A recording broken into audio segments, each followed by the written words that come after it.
What up, what up, what up? Welcome to Bleav in Rams, presented by FanDuel. I'm Erin and joined by someone who has the very inside scoop of the Rams, especially this season, senior writer covering the Rams for The Athletic, formerly of the Colts, Lions, and Bears. This is your first time covering LA this season. Tell us a little bit about what this experience has been like so far, because previously, the year before, you were with the Colts, right? Yeah. I spent the past 4 seasons with the Colts and then a couple on the Lions and a couple on the Bears. So this is actually season 10 for me in the NFL. And if the Rams win this week, they'll secure a playoff game. And I haven't seen one of those in this field since 2016. And it was actually Matthew Stafford starting for the Lions in Seattle. So it's been a little bit. So it is an adjustment to cover a team that is really good, honestly. I've covered a lot of teams that have either been bad or like right in the middle or just outside the wild card. But this one, now that they're 10-3 in just what some of the stuff they're doing on offense, I mean, it's been impressive, and it's honestly been a lot of fun. Yeah. So full circle for you, because like you mentioned, you haven't covered a truly winning organization. And then to come in sort of cold. I mean, I remember seeing you and you got right into it. There was no gap in your coverage. You traveled to the games and you were there. Did you start at training camp? Because going back, and covering this team, the ups and downs, the roller coaster, it's not lost on me how where we started and how it's going is like the theme of the season. When did you first start covering the Rams? Was it back at training camp? No, it was week one. So Yeah. it's crazy. I covered all of Colts training camp and preseason. Final day there was their last preseason game, and then it was a 30-hour move from Indianapolis out here. And I got here on like a Monday, and then that first game was Sunday against the Texans. So it was interesting to just kind of not have that entire perspective of training camp. And when I was deciding on the job is when all the reports were out there about, is Matthew Stafford going to practice? Is he even going to come back? What state is his back in? And then, and that was a weird part for me because, also the fact that, a lot of what I knew about this team was having covered Stafford before. And then all of a sudden it's like, is he going to be out there? Is he going to be anything like he was in Detroit? But I'm not joking when I saw the first practice, and I spent the entire time watching him, and I ended up seeing him in the locker room that day, and I told him that he's got a lot more gray in the beard, but the passes look the exact same that they used to. And what he said that day was, good, we're trying to keep it that way. And that's what they've done this season, and that's what he's done, and it's been amazing, like you said, to go from how it started to how it's going with him specifically. He spent an entire offseason not sure if he's going to be here and looking around at a few other teams and figuring out the money and then figuring out the back. And then all of a sudden, here we are, 13 games into the season, and he's the MVP front runner. So it has been interesting to just kind of jump in on a team without seeing a ton of them before. I've done that a couple times. Both times I joined the Colts and Lions beats were actually at mid-season. So that really taught me to like learn on the fly. So getting here for week one, at least getting to see every game that they have, that was a better situation than I've been in before. And then, their season's just kind of taken off from there. And you do such a great job writing for The Athletic. Obviously, you gave me the idea to cover Emmanuel Forbes. And then right after we talked to Coach about Emmanuel Forbes, he started doing really well in the secondary, and you told the story in one of your articles, which go check out Nate Atkins of The Athletic. His X game is great. His article writing is so thoughtful and thought provoking. And again, it's just a testament to this season, which is what I love as a Rams reporter. Is connecting the bridge of maybe not being obviously a pro athlete or knowing what it's like to play tackle football, but knowing how I might feel if I'm overlooked, or knowing how I might feel if I get cut, right? Forbes getting cut by Washington. I think he was what, the 16th overall pick, and then he thrives in a system with Sean McVay. For you as an insider, now you have sort of the touch points of other teams, how other coaches and their staff connect with players. Has there been something that surprises you, or for you personally, what are you taking in when you go to the Rams facility like you do each and every day when there's media availability? Yeah, that's the thing is the more time I spend around this franchise, especially having come in fresh from the outside, you just start to see kind of what makes the Rams what they've been. A team that obviously won the Super Bowl a few years ago, but is going for yet another playoff appearance and spent almost every year under Sean McVay. And I do feel like that Emmanuel Forbes story really opened my eyes to a lot of that behind the scenes stuff because it's one thing to take a chance on a player who clearly had talent to go 16th overall in the draft. He was the number 2 defensive back taken, but you remember the fact that Washington just straight up benched him and then they cut him, and he's a waiver claim by not even the end of his second season. That's not, especially at the position like cornerback, which can be very feast or famine. It's a lot to try and retool a player like that because it goes from confidence to just kind of his habits behind the scenes to physically remaking his body because tackling and the physicality was such an issue, and trying to get that to work in a scheme like this when they also they're not just trying to rebuild and develop players, they're trying to go win a Super Bowl. And so really getting to talk to Aubrey Pleasant. I know you got to sit down with him too. Really impressive defensive backs coach who's also the assistant head coach here. And you kind of see how Sean McVay has surrounded himself with incredibly talented staffers, and he's also done a good job of just being a leader for them to empower the coaches to then empower the players. It's this whole sort of trickle down effect where they sign a guy like Emmanuel Forbes. And one thing that McVay always does with new players is he puts their best plays up on a projector for everyone on the team to see. So they can see, like, this is why this guy is here. This is what we're going to bring out of him. The best plays, they emphasize the best over the worst. And it's not to say that everything is just compliment him and give him all of his flowers right away. They really made him work for it, where he just played a little bit at the end of last season.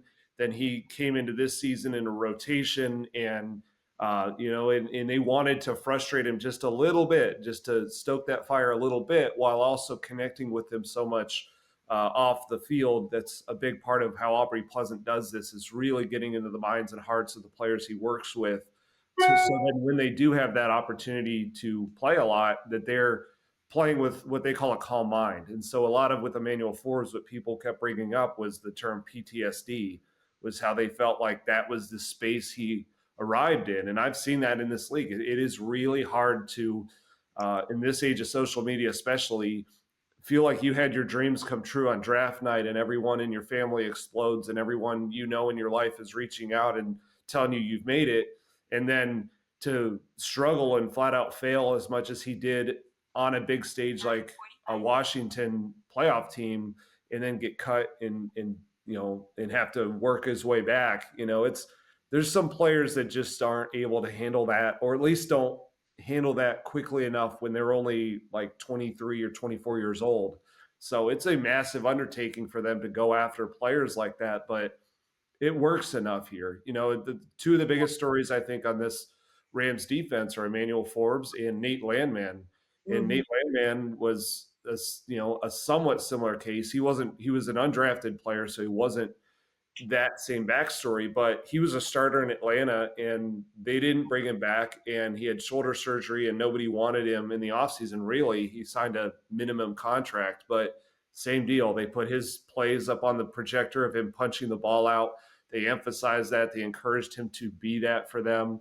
And then they see the ways that when these guys make a couple plays like that, that match up with what they put on the projector, and everyone celebrates it with the turnover celebrations or the different stuff that they do, the game balls and whatnot. It just sort of it starts to make that that person they put on the projector more of an everyday real person. And so I think that's what you see with Nate Landman. You definitely see with Emmanuel Forbes, just the way he talks as a player who's finally confident and comfortable, even though things aren't always perfect. He's given up some touchdowns and it's still a really hard position to play. But the point is that they're getting the confident version and playing to the strengths of him rather than harping on the weaknesses. And that, I think that kind of sums up the Sean McVay experience. Yeah.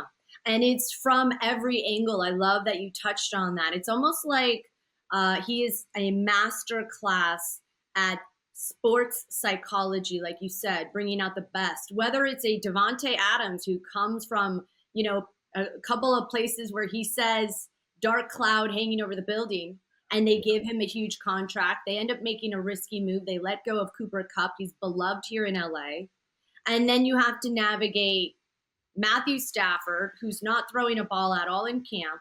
And the media, I would say the LA media, we're fairly easygoing, more so than maybe a New York or a Boston. But we're pressuring him. I hear it from the media saying week in and week out, trying to find a way to weave in. Well, okay, you keep saying Stafford's good to go in a week, but then now you're changing course. Should we be slightly concerned by this narrative? And all training camp, in my mind, McVay is protecting his quarterback, right? He's not going to put his quarterback, I mean, physically, obviously, but also emotionally. I could tell. Mm-hmm. And then there was one presser where McVay almost got a little bit emotional, and it was right before, it was when we were at HQ. And I just started to really get a sense of, wow, this is different here for some strange, crazy reason. It is not just about X's and O's as much as it is a results-based business. And then, you talked about Emmanuel Forbes, and we dug into that a little bit. And then he became this really special underdog story. We're highly, highly touted out of the draft. And then the complete opposite with Nate Landman, he was undrafted, but still was brought over and rejuvenated, revitalized. And whether it's they're just talented at bringing out the best in you, and it's something that Sean McVay says every week, respond, not react. But it's, again, now the Rams in 3 weeks get the one spot. Mm-hmm. And, it's been an incredible journey, just even if you're not a football fan, tapping into the many various themes of what this team has brought out in its players and in its coaching staff. So it's been, I imagine for you, really cool season to be able to experience that. Yeah, it's been really cool because also, it's been a really good season, but it hasn't been without some bumps in the road. They go to Philadelphia where for half they look like the best team in football, just whipping on the defending champs in their building, and then it slips away and they lose on back-to-back blocked field goals. And 2 weeks later, they have a home game against the 49ers, who are all banged up, and it feels like that's their time to ascend, and they drop that with a couple of just mind-numbing self-inflicted mistakes. And really to see the response, it's what Sean McVay talks about all the time is, he wants to win every game so bad, but when they lose, it's very much this edge that arrives in him. He's frustrated by how he called the game or he decided on certain major decisions, but he always makes the couple times it's happened, or the 3 times it's happened, I've noticed each time he makes a promise after about, this is going to make us stronger. We're going to be tighter than you've ever seen. And then they come out and they mostly do that. They ripped off a 6-game winning streak right after that loss to the 49ers. And then he said the same thing in Carolina, and they come out last week, granted not against a great Cardinals team, but they put up 530 yards and 45 points and just put that game away to where Jimmy Garoppolo is taking the snaps early in the fourth quarter. Like they embody the things that he's saying, which that isn't always what happens. That's what all teams want to do. And they'll a lot of teams I've covered, the players they love to repeat the things that their coach says in the meetings and whatnot. But there's something different about putting action and authenticity behind that. And I think McVay's helped, and he's earned this with the track record here now, where this is no longer, just a hotshot coordinator with a lot of hype. This is a guy that is the youngest coach who's ever won a Super Bowl. He's got just about 90 career wins already, and he's not even 40 years old. So he's able to show that like this has worked for this number of players. It's worked for different teams. You see it when they start seasons slow. They were what 1-4 last year to begin the season. The year before, not much better, and they made the playoffs both years and won the won the division last year. And so them sitting at 3-2, that was better than they actually felt like they were in a really good spot because they're used to starting slower than that. But they Yeah. felt like this was going to add to their surge, and they rip off 6 straight wins, and it's incredible. They trip up in Carolina, but they get right back on the train the next week in Arizona, and it's just a testament to sort of how much talent they have on the roster, but also the ways that they are able to truly flush this. They live the loss on game day, but they reset incredibly well. Where every team talks about don't let one team beat you twice, but this team I think embodies that by taking the mistakes and the concerns that did pop up in a loss and really getting introspective and making adjustments on it. I think that starts with Sean McVay, who I think honestly, he's the one that's changed probably the most since early in the season, just from a tactical level of doing all these things he hadn't before with, using Terrence Ferguson and playing 3 tight ends on the field at the same time and really feeding into Blake Corum. And, they sub in Warren McClendon as the right tackle. They start getting the best players on the field and playing more to their strengths, like with Devontae Adams in the red zone. He's able to start that when he says we're going to be different. I hear that all the time with teams, but oftentimes the coach is wanting all the players and everyone else to be different. It's on all of you to step up. But for Sean McVay, it really does start with him, and that's just where you see that trickle down effect, where when a coach can make a promise, work really hard, and make the adjustments, it's the same thing every individual player and coach needs to do as well when they come off a loss. And so far, they've been really good at doing that. And I noticed that. I noticed that he always says it starts with me. I think this past Friday at the headquarters, I had asked him, what do you think it says to other players as an example when you take a moment during Kyron's rookie year? Because when Kyron had that contract, we were at the Cowboys scrimmage, and I had asked him, why Kyron didn't choose to hold out when that contract didn't come yet. Maybe a lot of running backs who feel like they're the heartbeat of the team would have done that. He chose not to. He showed up, and he said it was because the Rams bought in on him. They never gave up hope. And rookie year, he's another great story, right? 5th round pick, rookie year, breaks his foot. Coach McVay texts him, and that moment, regardless of McVay knowing whether or not he was going to be a Pro Bowler or a second team All Pro, or have all of these accolades that ended up really showcasing the talent that he had in him, McVay was by his side. And the question when I asked that to McVay on Friday, because obviously Kyron gets the nomination for Walter Payton Man of the Year, he said, it starts with me, and I haven't always been great. Like, I haven't always done, in my mind, the right thing. And I always find it so impressive when you don't need to say that, but you offer up the vulnerability first, which he has said Aubrey Pleasant is like that. He asks the guys, how you doing? And he'll open up first. And it just seems like this entire staff has a very unique high EQ in addition to a high football IQ. And the results are obvious, right? And to be mindful of time, because I feel like we could talk about this for a long time. You were at the game in Arizona, and before we switch gears and talk about Week 15, I love again what you posted about just the 3 tight ends, 64%. That's the most 13 personnel we've seen in any game. Mm-hmm. Yeah, it's they leaned into that really hard last week. In part, it's when they've done that, when they've run a certain threshold of plays. I have to look up what the percentage is, but they're 5-0 in those games. And so last week, it also just they're protecting a lead, so they want to run the ball more, but they just realized that they put out these bigger bodies, and other teams are now reacting to the fact that Matthew Stafford is throwing so many touchdown passes. He has like 9 more than any other quarterback in the league. And so they don't want to give that up. They want to make you really earn it and see if you can drive down the field and make this work. And so they are making that happen now in the run game. And so that's been an interesting evolution because Sean McVay for so many years was just an 11 personnel guy. And it's something that I know fans begged for more out of the tight ends. And it was just like, well, we have a lot of great receivers, and that used to be their way to get teams to play smaller bodies, is put all these wide receivers out and then we're going to run.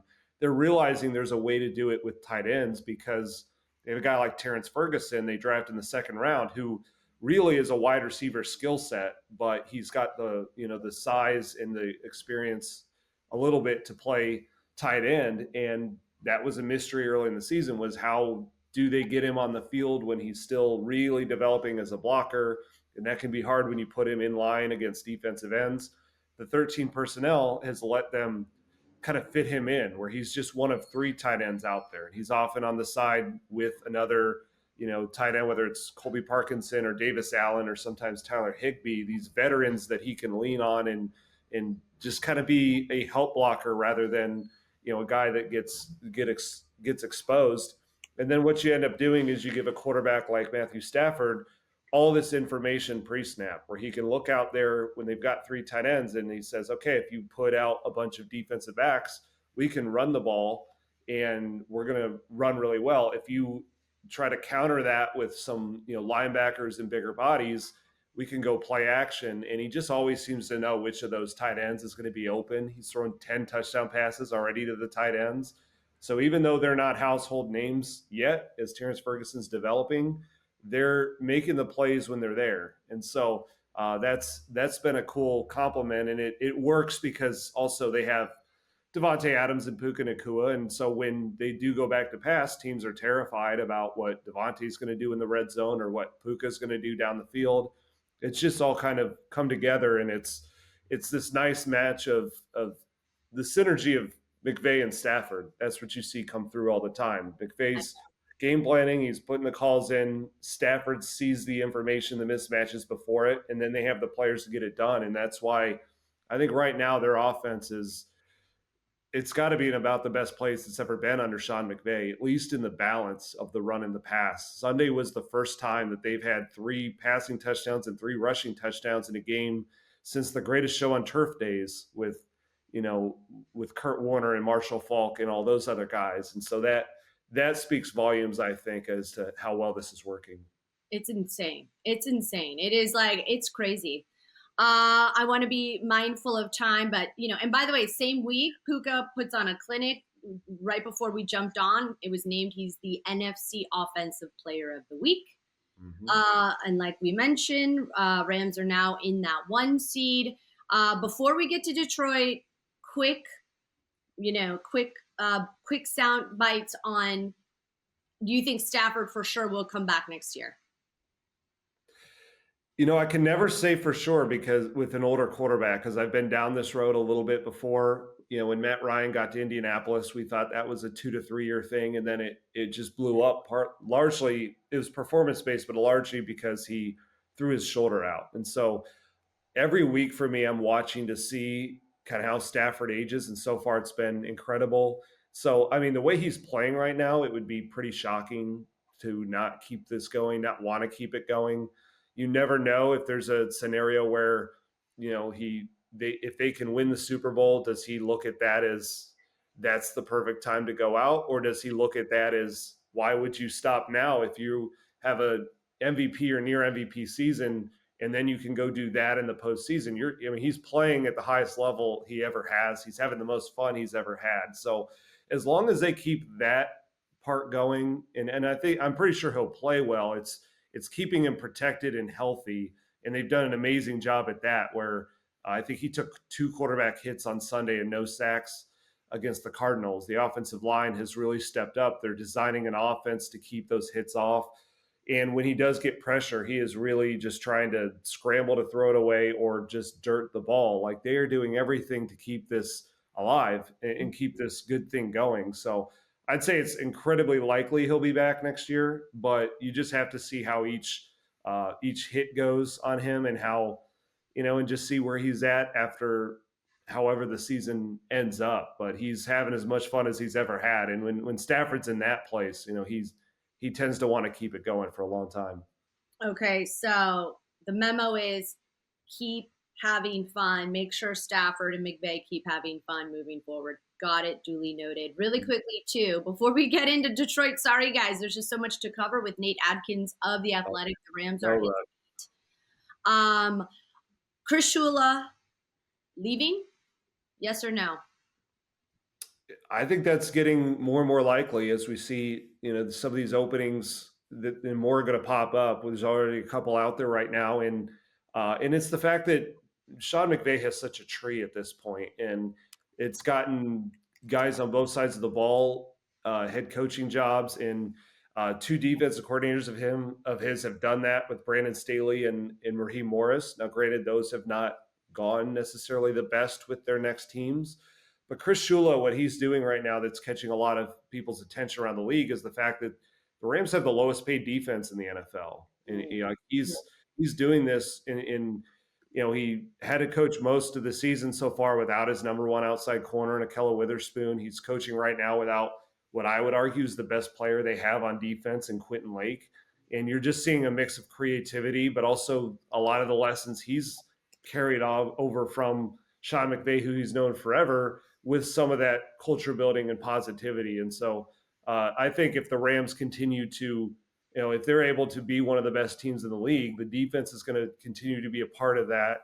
And to do that with the investments they have on that side of the ball and as many success stories as they have, like Nate Landman and Emmanuel Forbes with low investment type bounce back opportunities, that's a big testament to a guy like Chris Shula. And he is going to be a little choosy. I don't think he's just going to take the worst team in the league that offers, because he's got to go be a head coach, because he's not at that age in his career and he loves coaching with his best friends. But I think the right team that has either, good defensive personnel or just the draft picks to do his version of this draft and develop thing in that city, I think that's going to drive it for him. And so I definitely think whether it's teams like the Dolphins and Giants seem to stand out as really good fits for him. And I think there's, I would say more than a 50% chance that he finds that fit this offseason. And that's just kind of what happens when you win a lot is people get promoted. And I think he's one of the very next ones for Sean McVay. And you make a great point. He's been able to evaluate talent, put pieces together, and do it on the inexpensive side that is so appealing to team owners and their general managers. Moving towards week 15, Rams have a date at home against the Lions on FanDuel Sportsbook. They are a 5.5-point favorite. Not sure whether or not that makes any difference to you. If you think that the Rams are going to crush the Lions, how do you see this game going? Because, the other thing that the media likes to make a huge deal is in 2021, there was a little QB swap. Do you think that the Rams got the better end of the deal on that one? I think you'd have to say they did, because they won the Super Bowl. It's one of those fascinating trades, though, where I just think both teams are probably really happy with how it went when you consider that Stafford, he just wanted something new and different from where Detroit was as a rebuilding team at the time. You think the Lions are happy with that? I mean, they saw it's like you let your ex go, and your ex is like got the glow up now. Yeah, I mean, maybe happy is not the right term, but the reality was that Stafford was ready to move on, and so usually when that happens, it sets a team back, and when you don't have a quarterback, you're just floundering and you search forever. When you have a bad team with no quarterback, they were able to find still a pretty good quarterback in Jared Goff, and then turn all those picks into a team that is going to push for the playoffs make the playoffs for a third straight year if they can do it. And I think relatively to where they were, they're happy. But the Rams got the better end of it because they got the better player and they won the Super Bowl. And here they are with another chance to do that. So I think they're both pretty happy right now. I mean, Stafford is. Stafford and McVay are the happiest power duo in the league, because they just basically, McVay doesn't need to really do much in terms of knowing what to navigate. He just has to concoct the crazy, sort of recipe that he thinks is gonna, and then would put Stafford in and just go. The 54.5 points over under on FanDuel Sportsbook is another interesting point regarding this team. If you look at what the odds makers are saying, this is maybe going to be a high scoring affair. When you look at these two teams and these two offenses, what stands out to you the most that might be the X factor? Yeah, I do think it's going to be a higher scoring game just because that's where the strengths of these two teams are right now, and where their injuries are is on defense. So the Lions have had a lot of defensive issues. They just lost Brian Branch, who's a big time safety for them, and obviously we've talked about what the Rams are going through. So I look at how the wide receivers are going to play in this game. But I think both cornerback groups are going to be really challenged. The Lions have given up a lot of plays there, so I think Puka Nacua, a big game for him incoming, and then on the other side, it's Amon-Ra St. Brown has sort of been a version of Puka Nacua as well. Just this high volume guy is another guy drafted kind of later, but has just exploded in terms of how many times he just catches and delivers week to week. And so I think that's a big concern for them, just because he gets the ball all the time and he makes it work. And they've got some cornerbacks who are, making some plays, but they're giving up some plays. But it does remind me a little bit of when they went up against Jackson Smith-Njigba of the Seahawks, and he's, it's just destroying all the receiving numbers. And they held him in check pretty well because they were able to just force these throws out of a quarterback in Sam Darnold who didn't want to take a sack. And so if they can get Jared Goff to play that same way, and if they can get in his head a little bit coming back to SoFi, playing against his former team and dealing with this pass rush, I think they'll have a chance to get a couple turnovers, but I do think both teams are going to get a lot of points too. So I expect a pretty fun, high-scoring game on Sunday at SoFi. Nate Atkins of The Athletic, his Rams team are his beat, moving over from the Colts, and such an interesting perspective to get you on, not just the fact that you cover this team, but your experience in your own transition from a professional lens. It's so interesting to get your take and see the things that you see. Very interesting, guys. Make sure to check him out on X, a great follow, as well as his articles on The Athletic. I shall see you at HQ today. Nate Atkins, thank you so much for joining us. Appreciate it. Absolutely. Thanks for having me, Erin. We'll see you out at the facility.